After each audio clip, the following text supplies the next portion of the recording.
Break के बाद आपका स्वागत है। आइए बात पश्चिम बंगाल की कर लेते हैं, जहां सियासत 360 डिग्री घूम गई है। शुवेंदु ने सीएम का रुतबा हासिल करते ही ताबड़तोड़ एक्शन लेना शुरू कर दिया है। कल उन्होंने पश्चिम बंगाल के डीजीपी, चीफ सेक्रेटरी और होम सेक्रेटरी के साथ बैठक की। मीटिंग इमरजेंसी थी क्योंकि कल ही वो सीएम बने थे, लिहाजा सबसे 1-to-1 करना चाहते थे। कल यानी सोमवार को भी शुवेंदु काफी एक्टिव रहने वाले हैं। शाम 5 बजे सचिवालय नबन्ना में हाई लेवल मीटिंग करेंगे। सूत्र बता रहे हैं कि वो लॉ एंड ऑर्डर को लेकर कोई बड़ा आदेश जारी कर सकते हैं, क्योंकि इस मीटिंग में पश्चिम बंगाल के सभी आईएएस और आईपीएस अफसर मौजूद रहेंगे। सूत्र ये भी बता रहे हैं कि शुवेंदु अधिकारी ममता सरकार की योजनाओं की फाइल भी खंगाल रहे हैं, उनमें बदलाव भी कर सकते हैं और भ्रष्टाचार की जांच भी हो सकती है। इधर दीदी को अब विरोधियों की याद आ गई है। जब तक सत्ता में थी, बंगाल का किला संभालने में जुटी थी। जैसे ही बीजेपी ने ममता को सत्ता से दूर किया, अब अपने लोगों की याद आने लगी। वो अपने लोग जिन्हें वक्त रहते दीदी ने अपने विरोधी करार दे दिया था। दीदी अब उन सबको एकजुट करने की बात कर रही हैं। कल रविंद्रनाथ जयंती थी। दीदी इस मंच से विरोधियों को पुकार रही थी। ममता ने कहा कि बीजेपी को हराना है तो सबको साथ आना होगा। दिलचस्प बात तो यह है कि ममता ने अपने धुर विरोधी वामपंथी दलों को भी एकजुट होकर लड़ने की अपील की। सुनिए आप। আমি বলবো জোট বাঁধুন। আমরা সবাই চাই একটা যৌথ প্ল্যাটফর্ম তৈরি হোক, যে প্ল্যাটফর্মে অল পলিটিক্যাল পার্টি যারা বিজেপির এগেনস্টে, এমনকি আপনারা যদি বলেন লেফটিস্ট, আমার কোনো ইগো নেই, আমি সবাইকে নিয়েই চলতে চাই। এবং আজকে যা অবস্থা, বিজেপিকে যদি রুখতে হয়, লেফটিস্ট সবাইকে, আল্ট্রা লেফট সবাইকে, আমাদের তৃণমূল কংগ্রেস আমরা কথা দিচ্ছি, ন্যাশনাল পার্টি সবাইকে, যার যতটুকু শক্তি আছে, দিল্লিতেও যেমন আমরা লড়াই করব, তেমনি বাংলাতেও আসুন আমরা জোট বাঁধি। যদি কেউ এ ব্যাপারে কোনো রাজনৈতিক দল আমার সাথে কথা বলতে চান, আমি 4টে থেকে 6টা পর্যন্ত অ্যাভেলেবেল আছি অফিসে, আমাকে জানাবেন, আমি নিশ্চয়ই আপনাদের সাথে কথা বলবো। तो यही ममता बनर्जी हैं। इंडिया अलायंस फॉर्म होने के बाद भी 24 के लोकसभा चुनावों में कांग्रेस को जगह नहीं दी थी ममता बनर्जी ने, लेकिन अब ममता बनर्जी को जरूरत आन पड़ी है अपने तमाम साथियों की, तो अपील भी कर रही है। मैं आ रही हूं सर आपके पास, उससे पहले क्या इस पर अब चर्चा हो रही है ये बता देते हैं। बीजेपी के राज्यसभा सांसद राहुल सिन्हा ने कहा है कि ममता के साथ कोई नहीं आएगा। जब तक वो सत्ता में थी तब तक किसी को भाव नहीं दिया, और अब जब उनकी सरकार चली गई है तो विरोधियों के आगे गुहार लगा रही हैं। जिस बाम को उन्होंने धक्का मार के निकाल दिए, कांग्रेस को गला धक्का दिए, अभी सबका पैर पकड़ना चालू करेगा। अब देखिए ना क्या दशा होता है ममता बनर्जी को और तृणमूल कांग्रेस को। अभी इधर उधर सबको पैर पकड़ के चलेगा, लेकिन कोई उनका साथ नहीं देंगे, कारण सब उनको जान लिया कैसा हिंसा, कैसा जो दमन नीति उन्होंने चलाया, बंगाल को पीछे धकेल दिया। कोई पार्टी साथ नहीं देगा, और इसीलिए वो भटकते हुए आत्मा का तरह आप भटकते ही रहेंगे। तो ममता बनर्जी जब वाम दलों को भी अपने साथ आने की बात कर रही हैं, सबको एकजुट करने की बात कर रही हैं, तो जाहिर बात है कि ये गले से नीचे उतरेगा नहीं कि वो वाम दल जिनके खिलाफ ममता बनर्जी ने अपनी पूरी सियासत की, अब प्रदेश में उनकी जरूरत अगर ममता को आन पड़ी है, तो क्या समीर जी वाकई में टीएमसी कमजोर हो रही है? क्योंकि ममता बनर्जी की पॉलिटिक्स को जानने समझने वाले लोग तो ये कहते हैं ना कि बेशक वो सत्ता से दूर हो गई, लेकिन मजबूत विपक्ष की भूमिका वो हमेशा निभाती रहेंगी। देखिए, ममता बनर्जी बंगाल में सिर्फ कमजोरी नहीं हुई, ममता बनर्जी को टूट का डर भी सता रहा है। 80 विधायक ममता बनर्जी के साथ है, और ममता बनर्जी को लग रहा है कि जिस तरीके से मैं चुनाव हो रही है और भारतीय जनता पार्टी के साथ लोगों का समर्थन मिला है, कहीं ऐसा ना हो कि लोकसभा के मेरे 29 सांसदों में से कुछ सांसद चले जाए, राज्यसभा के मेरे जो 13 सांसद है उसमें से कोई सांसद बीजेपी के साथ चला जाए। तो ममता बनर्जी को डर है, और ये भी डर है कि कहीं कि कुछ विधायक मेरे साथ छोड़कर चला जाए। अब ममता बनर्जी को लगता है, जो चुनाव हारने के बाद उन्होंने कहा था कि अब मैं फ्री बर्ड हूं, अब मैं दिल्ली में भारतीय जनता पार्टी को घेरने का काम करूंगी, इंडिया गठबंधन को मजबूत करने का काम करूंगी। अखिलेश यादव उनसे मिलकर चले गए। अब ममता बनर्जी न विधायक है न पार्टी के पास सुप्रीम लीडर है। मुझे लग रहा है उनके पास बहुत समय है। अब वो कल बंगाल से दिल्ली का ट्रेवल ज्यादा करेंगी, दिल्ली में ज्यादा रहेंगी, और ये कोशिश करेंगे कि भाई, और जो चुनाव परिणाम बंगाल का आया उसमें अगर आप देखेंगे तो कांग्रेस को आज 4.5% के करीब वोट मिला, 4.4% के करीब वोट है। अगर लेफ्ट की बात करेंगे तो लेफ्ट का भी लगभग 3% के करीब वोट है। दोनों का वोट बैंक अगर मिला ले तो 7-7.5% का वोट बैंक बंगाल के अंदर होता है। ममता बनर्जी को लग रहा है कि भाई विधानसभा चुनाव तो मैं हार गई हूं, लेकिन 2 साल के बाद लोकसभा चुनाव होने वाले 2029 के अंदर, और ममता बनर्जी अगर लोकसभा में हार जाती है, भारतीय जनता पार्टी अगर वहां पर बेहतर प्रदर्शन करती है, जो ममता बनर्जी की अभी 29 सीटें अगर वो भारतीय जनता पार्टी लोकसभा में जीत जाती है 29-30, तो ममता बनर्जी के लिए बहुत बड़ी चुनौती होगी। तो ममता बनर्जी की कोशिश ये है कि बंगाल में मैं अपने आप को बना के रखूं और भारतीय जनता पार्टी को अन्य राज्यों में जहां चुनाव में वहां घेरने की कोशिश करूं। फिर उनकी कोशिश होगी कि अखिलेश का समर्थन करके उत्तर प्रदेश में भारतीय जनता पार्टी को हराने की कोशिश की जाए, गोवा में हराया जाए, उत्तराखंड में हराने की कोशिश की जाए, पंजाब में अरविंद केजरीवाल की सरकार की वापसी हो सुनिश्चित किया जाए। तो मुझे लग रहा है कि भारतीय जनता पार्टी का कारवां जिस तरीके से बढ़ रहा है पूरे हिंदुस्तान के अंदर, इसका डर ममता बनर्जी पर नजर आ रहा है और ममता बनर्जी कोशिश कर रही है कि किसी भी तरीके से करे। लेकिन क्या राहुल गांधी से ममता बनर्जी ने हारने के बाद फोन पर बात की कि मैं इंडिया गठबंधन को मजबूत करना चाहती हूं? क्या ममता बनर्जी ने राहुल गांधी से कहा कि आप इंडिया गठबंधन का नेतृत्व कीजिए, मैं आपके साथ हूं? क्या लोकसभा के अंदर ममता बनर्जी और कांग्रेस मिलकर साथ चलेंगे? स्टर्लिन ने तो कह दिया, पार्टी ने, डीएमके ने, कि हमें कांग्रेस से अलग बैठने का दिया जाए। ऐसे में ममता बनर्जी, क्या राहुल गांधी और स्टर्लिन के बीच में कोई बात के बाद फोन पर बातचीत तो हुई? ममता तो अपने बयानों में कह रही है कि इंडिया अलायंस को अब मजबूत करूंगी, लेकिन क्या कांग्रेस की तरफ से कोई श्योरिटी उनको मिली है? डीएमके और कांग्रेस के बीच में क्या चल रहा है ये तो हम देख ही रहे हैं, लेकिन क्या इतना आसान होता है राहुल जी राजनीति में कि अभी तक आप जब मजबूत थे, आप जब सत्ता की मलाई चख रहे थे, तो आपको कोई नहीं चाहिए था शेयर करने के लिए, आपको कांग्रेस नहीं चाहिए थी, वाम दलों के खिलाफ तो चलिए आपने लड़ाई लड़ी थी, लेकिन जैसे ही एक चुनाव आप हारे, आपको सबकी याद आ रही है। क्या आसान है सबको एकजुट करना? देखिए, इतना आसान अभी तो खैर बहुत लंबा समय है जब जो ममता बनर्जी को खुद भी सोचना पड़ेगा कि क्या कारण रहे, क्यों हारी हैं वो, जनता ने क्यों उनको रिजेक्ट किया, ये सारे बातें हैं। लेकिन जैसे मैंने कहा कि राजनीति में ऐसा नहीं होता कि कोई दोस्त है कोई दुश्मन है। अगर हम उस तरह से देखें कि कितने वोट किसको पड़े हैं, तो अगर मैं तृणमूल के वोट मिला लूँ, कम्युनिस्ट पार्टी सीपीआई के वोट मिला लूँ और कांग्रेस के वोट मिला लूँ, तो वो बीजेपी से पोल्ड वोट से ज़्यादा हो जाते हैं। तो ऐसे में देखिए, ये कोशिश तो ममता बनर्जी की रहेगी कि वो सारे को एकजुट लेके आए, क्योंकि कांग्रेस भी नहीं चाहती कि बीजेपी रहे सत्ता में, वामपंथी भी नहीं चाहेंगे कि सत्ता में रहे। जबकि भवानीपुर में ऐसा माना जाता है कि इस बार जो वामपंथ के 13,000 वोट थे, उसमें 10,000 वोट जो हैं वो बीजेपी की तरफ मुड़े। तो ये बाकायदा वहाँ पर चर्चा चल रही है कि ऐसा क्या हुआ कि सीपीआई के वोट जो हैं वो कहीं ना कहीं जो है जो बीजेपी या लेफ्ट के वोट जो है वो बीजेपी को पड़े। लेकिन कोशिश ममता बनर्जी की यही होगी कि एक तरह से, चाहे हार हुई है, लेकिन एक तरह से सारे विपक्षी दलों को एकजुट करके कहीं ना कहीं बीजेपी को चुनौती दी जाए। लेकिन अब चर्चाएं पश्चिम बंगाल में रागित जी ये भी होती हैं कि टीएमसी के सामने अब चुनौती यह है कि अपनी पार्टी को कम से कम इंटैक्ट रखें। अभिषेक बनर्जी और ममता बनर्जी के बीच के उनके जो ग्रुप्स हैं, उनके बीच की जो एक खाई है, उसकी चर्चा अब होने लगी है। ऐसा तो नहीं कि टीएमसी के लिए अपनी मुश्किलें हैं? अब देखिए ना, कई नेता उनके अपने बयानों से पलट रहे हैं, कोई डर का जिक्र कर रहा है, तो ये सब खलबली है अभी टीएमसी के खेमे में।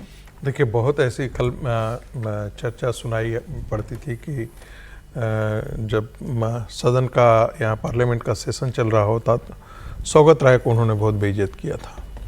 फिर 2-3 और सांसद हैं जिनका नाम लेकर के मैं जिक्र नहीं करना चाहता हूँ, क्योंकि ये सब चीज़ें कंफर्म नहीं होती हैं। तो जिसके बारे में कहा जाता है कि कुछ महिला सांसदों के बारे में भी उन्होंने बहुत जो है वो टिप्पणी की थी, उनको डांटा था बहुत ज़ोर से किसी चीज़ को लेकर के। और जो एक पार्टी हुई थी, आपको ध्यान होगा, पार्टी हुई थी जिसमें महिला सांसद जो है वो शायद उस जो फैमिली फंक्शन था उसमें डांस करते हुए आए, तो बहुत ज़ोर से उनको डांटा गया था, उनको ह्यूमिलिएट किया गया था।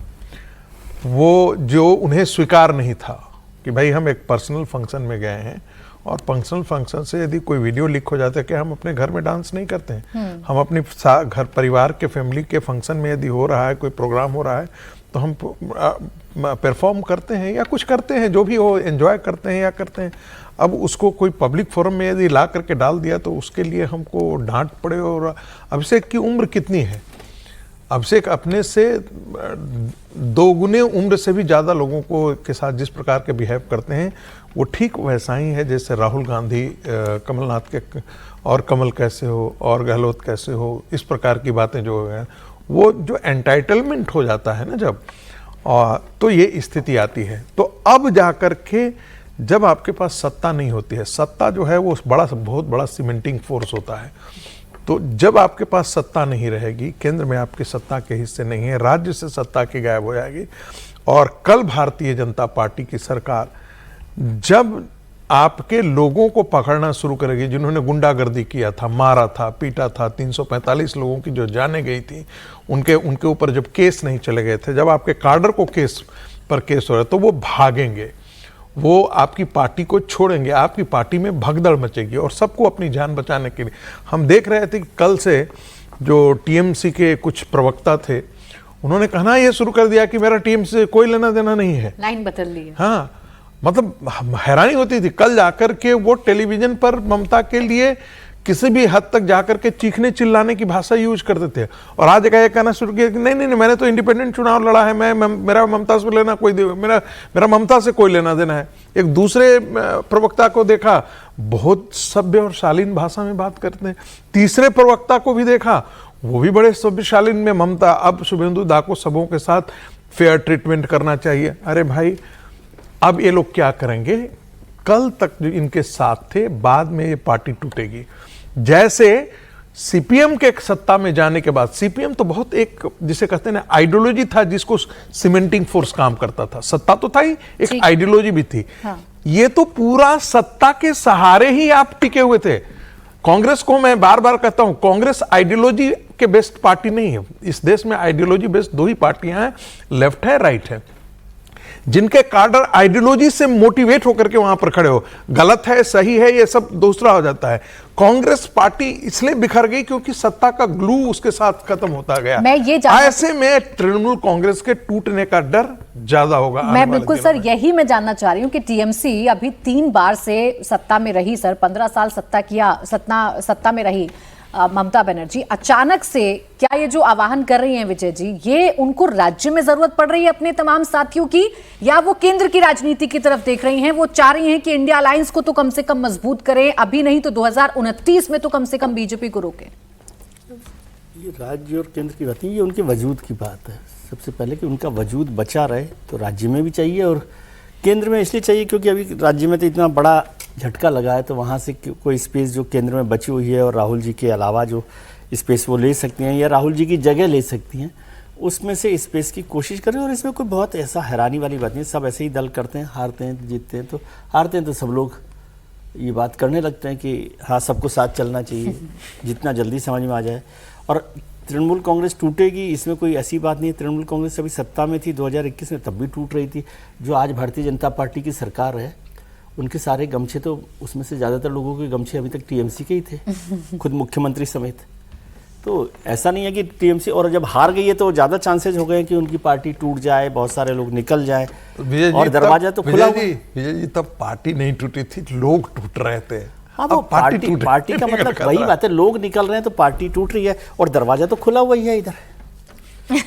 इसमें दरवाजे में भी कोई दिक्कत नहीं, दरवाजा बंद हो तो फिर भी संकट होता है, दरवाजा खुला हुआ है। सर, इस दरवाजे में चटकनी नहीं है अंदर से। हाँ, वही तो आह्वान है, तो वो हो सकता है। ममता जी के लिए अभी एक बड़ा जो काम है, मतलब ये एकता और ये तो है, कोलकाता के इलेक्शन है दिसंबर में, कोलकाता म्यूनिसिपल कॉरपोरेशन के, और उसके दौरान ही बहुत सारे लोकल बॉडीज इलेक्शंस होने। तो क्या कांग्रेस टीएमसी अपने आप को रिटेन करने के लिए और पार्टी को बनाए रखने के लिए यदि उसमें काम करती, कोलकाता की 11 सीट्स थी जो म्यूनिसिपल कॉर्पोरेशन में आती हैं, उसमें से 5 सीटें टीएमसी ने जीती है, 6 भारतीय जनता पार्टी ने जीती है। तो यदि 144 वार्ड्स वाले उस म्यूनिसिपल कॉर्पोरेशन में ममता जी कुछ अच्छा करने की कोशिश करें या अच्छा हो जाए, तो हो सकता है कि वो रिटेन कर सकें। लेकिन चुनावों में, राजनीति में ऐसा चलता रहता है, हारते हैं तो सब लोग एक साथ होते ही हैं, जीतते हैं तो अपना चलाते हैं। अपना तब तो ममता बनर्जी को बर्दाश्त नहीं था कि कोई सीटों में बंटवारा भी करे। टीएमसी जीत जाती और सरकार बना लेती तो तब थोड़ी ना जरूरत होती है सारी होती क्या। तो लेकिन अब मुश्किल वक्त है, तो मुश्किल वक्त में अपने याद आते हैं ममता बनर्जी को, भी याद आ जाए तो अच्छी बड़ी बात। नहीं, मुश्किल वक्त में यहाँ तक कि उन्होंने सीपीआई एमएल को भी एक्सेप्ट किया कि नक्सल बचा कहाँ है। बंगाल में ममता बनर्जी को नहीं मार दिया। अगर ममता बनर्जी को इतना सीपीआई सीपीएम से प्यार हो गया है कि भाई गठबंधन में हम मिलकर चुनाव लड़ेंगे, तो ममता बनर्जी तो फ्री बर्ड है। सीपीआई सीपीएम के कार्यालय में चली जाए, उनसे मिलने, वहां चाय पी कराए, उनको इनवाइट करे, तो लगेगा कि वाकई ममता बनर्जी अब चाहती है। समीर जी, उन्होंने कहा कि जो बात करना चाहते हैं वो हमसे बात कर सकता है। हाँ। यानी कि अभी भी उनका तेवर वही है कि कोई और आकर के उनसे बात करें, ये रीच आउट नहीं करने के लिए। अभी सत्ता गई है ना सर, वो अभी सत्ता गई है, आगे जैसे हैरानी मुझे एक ही बात पे, आपने कहा कि माननीय मुख्यमंत्री जी हैं शुभेंदु जी, वो कल बड़ी मीटिंग कर रहे हैं IAS IF आईपीएस ऑफिसर्स के लॉ एंड ऑर्डर पर। जाहिर है लॉ एंड ऑर्डर वहाँ का बड़ा इशू है। फिर आपने कहा भ्रष्टाचार पर भी, तो भ्रष्टाचार पर भी बैठक करेंगे मुख्यमंत्री जी? करेंगे सर, मुख्यमंत्री हैं सर वो। तो फाइलें अपनी भी देखेंगे या जो फाइलें बंद हो गई हैं वो बंद हो गई हैं? वो तो कहते हैं सर कि वो ममता बनर्जी ने जानबूझ करके मेरे खिलाफ लगाया था। वो तो नैरेटिव बहुत आसानी से बीजेपी ने समझाया ना कि वो ममता के साथ थे शुवेंदु, तो इस वजह से हो रहा था। अब वॉशिंग मशीन वाले आरोप तो खैर लगते ही हैं भारतीय जनता पार्टी वॉशिंग पर। मशीन से बड़ा वाला मामला है ये सब आप देखें ना किसकी ये तो फाइल सम्मान खुलती समारोह है, ये तो सम्मान समारोह है वॉशिंग मशीन के मामला बाद है। का। अच्छा चलिए असम की भी बात कर लेते हैं, क्योंकि असम में भी अब सीएम के नाम को लेकर हालांकि पहले भी कोई सस्पेंस नहीं था, लेकिन हाँ ऑफिशियल उस पर मुहर नहीं लगी थी। अब ऑफिशियल मुहर लग चुकी है। हिमंता बिस्वा शर्मा असम के अगले मुख्यमंत्री होने जा रहे हैं। गुवाहाटी में बीजेपी विधायक दल की बैठक में हिमंता के नाम पर मुहर लग चुकी है। केंद्रीय ऑब्जर्वर जेपी नड्डा और सह पर्यवेक्षक नायब सिंह सैनी की मौजूदगी में हिमंता के नाम पर मुहर लगी। विधायक दल की बैठक के बाद हिमंता लोक भवन गए और सरकार बनाने का दावा पेश किया। उनके साथ जेपी नड्डा और नायब सिंह सैनी भी थे। 12 मई को हिमंता मुख्यमंत्री पद की फिर से शपथ लेंगे। वो असम के 16वें मुख्यमंत्री होंगे। 2021 में उन्होंने बतौर 15वें मुख्यमंत्री के तौर पर शपथ ली थी। असम में बीजेपी को शानदार बहुमत मिला है। राज्य के 126 में से 82 सीटों पर बीजेपी के कैंडिडेट्स को जीत मिली है। हिमंता की अगुवाई में बीजेपी ने चुनाव लड़ा और अब दूसरी बार वो मुख्यमंत्री पद की शपथ लेने जा रहे हैं। 12 मई मंगलवार को गुवाहाटी में शपथ ग्रहण समारोह होगा। पीएम मोदी और गृहमंत्री शाह की मौजूदगी में शपथ ग्रहण होगा। कई राज्यों के सीएम भी मौजूद रहेंगे। एनडीए शासित 22 राज्यों के मुख्यमंत्री इस समारोह का हिस्सा रहेंगे। बंगाल की जीत तो बहुत बड़ी थी, वहां भी आपने ऐसा ही देखा था। और अब असम में चूंकि हिमंता अपने चेहरे पर पूरा चुनाव लड़ाकर लाए हैं, तो अब हिमंता का जब शपथ ग्रहण समारोह होगा, जब उनकी ताजपोशी होगी, तो तब भी बीजेपी और पूरे एनडीए की जो शक्ति है, जो एकजुटता है, वो भी हमें नजर आएगी। हिमंता की चर्चा बंगाल के शोर में कहीं कम सी हो गई थी समीर जी, लेकिन हिमंता के चेहरे की बात तो करनी होगी कि कैसे बीजेपी के साथ आए। वो टैलेंट जो कांग्रेस शायद पहचान नहीं पाई, वो जब बीजेपी में आई तो ना सिर्फ वो टैलेंट निखरा, बल्कि उसने बीजेपी के लिए वो काम करके दिखाया जो शायद कांग्रेस के साथ आज होते तो कांग्रेस उस सिचुएशन में होती। देखिए, मुझे लगता है कि जब हिमंता ने भारतीय जनता पार्टी की सदस्यता ग्रहण की तो सिर्फ आसाम में ही भारतीय जनता पार्टी को मजबूत नहीं किया। अगर आप नॉर्थ ईस्ट की बात करोगे तो पूरे नॉर्थ ईस्ट के अंदर अगर भारतीय जनता पार्टी की सरकार बनी और भारतीय जनता पार्टी के साथ वहाँ के क्षेत्रीय दलों ने सरकार बनाई है, तो उसमें बहुत बड़ी भूमिका हेमंत बिस्वा शर्मा की रही है। क्योंकि अमित शाह जी जब राष्ट्रीय अध्यक्ष थे, उन्होंने उन्हें नॉर्थ ईस्ट का प्रभारी बना दिया था। और जिस तरीके से हेमंता ने वहाँ काम किया, और इसमें कोई दो राय नहीं कि अगर आसाम की अगर बात करें तो हेमंत बिस्वा शर्मा भारतीय जनता पार्टी के सबसे बड़े नेता, और सिर्फ भारतीय जनता पार्टी के नहीं, आसाम में भी अगर सभी दलों में देखें तो सबसे बड़े नेता बनकर उभरे। 82 सीटें जीतना आसाम के अंदर 126 में से भारतीय जनता पार्टी अगर जीत के चली जाती है और अपने सहयोगी दलों को भी चुनाव जितवाना, मुझे लगता है बहुत बड़ी उपलब्धि हेमंता की रही। और हेमंता ने जिस तरीके से घुसपैठियों पर लगातार आक्रामक रुख अख्तियार किया, मियाँ मुसलमानों पर उन्होंने जिस तरीके से लगातार बयान दी और बताया कि भाई मैं जो बांग्लादेश से घुसपैठ कर मुसलमान आए उनको कहता हूं, मैं असमिया मुसलमानों के खिलाफ नहीं, मैं उनके साथ हूं और मैं उनके लिए भी काम करता हूं। तो मुझे लगता है कि इस बार असमिया मुसलमानों ने भी उनको वोटिंग की है और हिंदुत्व का वोट उनके साथ जुड़ा रहा। और इतना प्रचंड बहुमत लेना कि कांग्रेस जैसी पार्टी, जहां भाई तरुण गोगोई के बेटे गौरव गोगोई वहां पर कांग्रेस के लीड करते हैं, खुद चुनाव लड़ते हैं और खुद चुनाव हार जाते हैं, वहां से सांसद है, और कांग्रेस सिर्फ 18 सीटों पर सिमट कर रह जाती है, वहां 19 सीटों पर सिमट कर रह जाती है, उसमें से 18 सीटें मुस्लिम कैंडिडेट उनके जीत कर आते हैं। तो ये बता रहा है कि आसाम में जब तीसरी बार हेमंत बिस्वा शर्मा भारतीय जनता पार्टी की सरकार बनने जा रही है और हेमंत बिस्वा शर्मा दूसरी बार लगातार वहां मुख्यमंत्री बनेंगे, तो ये भारतीय जनता पार्टी का बहुत मजबूत स्ट्रांग होल्ड आसाम को उन्होंने बना दिया। इसमें कोई दो राय नहीं कि नॉर्थ ईस्ट से आने वाले एक नेता ने पूरे भारत के अंदर मुझे लगता है कि लोकप्रियता हासिल की है, अपने बयानों से भी और अपने काम की वजह से भी और हिंदुत्व की वजह से भी। हालांकि ये बात भी सही है कि जब वो झारखंड के चुनाव सह प्रभारी थे शिवराज सिंह चौहान के, उस समय उनके जो बयान रहते उसके कारण ऐसा कहा जाता है कि झारखंड में पार्टी को नुकसान हुआ था। लेकिन अपने क्षेत्र में उन्होंने आसाम में जो भारतीय जनता पार्टी को अभूतपूर्व सफलता दिलवाई है, संगठन जिस तरीके से मजबूत हुआ है, तो मुझे लग रहा है तय था कि जब जेपी नड्डा वहां पर जाएंगे और हरियाणा के मुख्यमंत्री सैनी साहब वहां केंद्रीय पर्यवेक्षक बनकर जाएंगे, तो ये औपचारिकता मात्र होगी। हेमंता को मुख्यमंत्री चुना जाएगा और मुझे लगता है कि वो हुआ है। ये तो लगभग सब तय था। चुनावों में भी हमने देखा कि हेमंता को ही पूरी तरीके से फ्री हैंड बीजेपी ने दे रखा था और हेमंता अपने हिसाब से चुनावी कैंपेन कर रहे थे। पूरे असम को कैसे अपने चेहरे पर पुल करना है वो हेमंता जानते हैं, जहां उनकी विकास की योजनाएं भी थी। और जो वो बयान देते हैं, वो बयान तो वो देते ही रहते हैं, उस पर कई तरीके की राजनीति और कई बार वो विवादों में भी आ जाते हैं। लेकिन एक बात जो समीर जी कह रहे थे, राहुल जी, इसी बात को आगे बढ़ाएं कि सिर्फ असम तक ही हेमंता सीमित नहीं है। भाई अगर नॉर्थ ईस्ट के राज्यों में भी बीजेपी कर रही है अच्छा, या बीजेपी की मौजूदगी देखने को मिल रही है, सरकार बना पा रही है, तो उसमें काफी हद तक क्रेडिट हेमंता बिस्वा शर्मा को जाता है। नहीं, ये क्रेडिट तो जाता ही है कि उन्होंने जिस तरह से पूरे नॉर्थ ईस्ट में अपने अलायंसेस क्रिएट किए हैं, इस बारे में तो जाता ही है उनको क्रेडिट। कई जगह उन्होंने जिस तरह से रीजनल पार्टीज़ में वहाँ पर अलायंस के ज़रिए जो है सरकारें बनाई, ये भी उनको क्रेडिट जाता है। मैं समीर जी की बाकी सारी बातों से सहमत करता हूँ। सहमति है मेरी कि हेमंत बिस्व शर्मा बहुत अच्छे, उन्होंने चुनाव लड़ा, उन्होंने चुनाव जिताया, बीजेपी को चुनाव जिताया। हिंदुत्व पे थोड़ा सा मुझे उन पे ज़रा बात है। नहीं, कांग्रेस में उनका हिंदुत्व अलग था, बीजेपी में अलग है, तो थोड़ा शक तो होता ही है। तो बाकी सब ठीक है, बाकी चुनाव जीते हैं, सशक्त चुनाव जीते हैं, उनको पसंद किया है जनता ने, बस बाकी सब ठीक। राहुल जी, ऐसा है ना कि गंगा में आने के बाद तो फिर गंगा कहीं हो जाता है ना। तो अब उस समय उनका हिंदुत्व की परिभाषा जब राहुल गांधी थी, तब उस समय हिंदुत्व उनके आड़े में आता था, क्योंकि राहुल गांधी अपने कुत्ते के साथ खेलना ज़्यादा पसंद करते थे, वो अपने कैडर से नहीं पसंद करते थे। तो उस समय राहुल गांधी की जो सोच थी हिंदुत्व पर, वो उनका सोच होना लाजमी था। नहीं, अब वो भारतीय जनता पार्टी में आए हैं। हिंदुत्व की सोच एक ही रहनी चाहिए, चाहे आप कहीं पे भी हो। नहीं, ऐसा नहीं था। नेहरू की सोच थी क्या? नेहरू की सोच थी, गांधी से नहीं। नेहरू बीफ खाते थे और गांधी कहते थे कि काउ प्रोटेक्शन होना चाहिए। अच्छा, नहीं, चलिए बीफ ठीक। पर हेमंता जी के भी काफी अच्छे बयान है। मैंने नहीं, मैं तो कह रहा हूँ कि अच्छे वो खासे बहुत अच्छे बयान दिए मैं थे, तो उसके बावजूद वो पुरानी पीढ़ी को याद दिला रहा हूँ ना।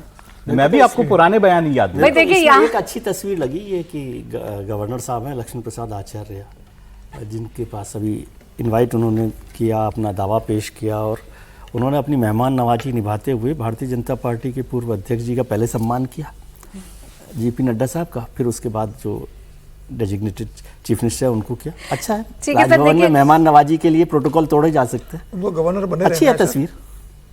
तस्वीर अच्छी है और इस प्रोटोकॉल के कई मायने आप निकाल सकते हैं। समीर जी कह रहे हैं कि गवर्नर बने रहना है। अब ये तो वो राज्य है जहां पर सरकारें बन गई हैं। लेकिन इसमें प्रोटोकॉल तोड़ा गया है क्या?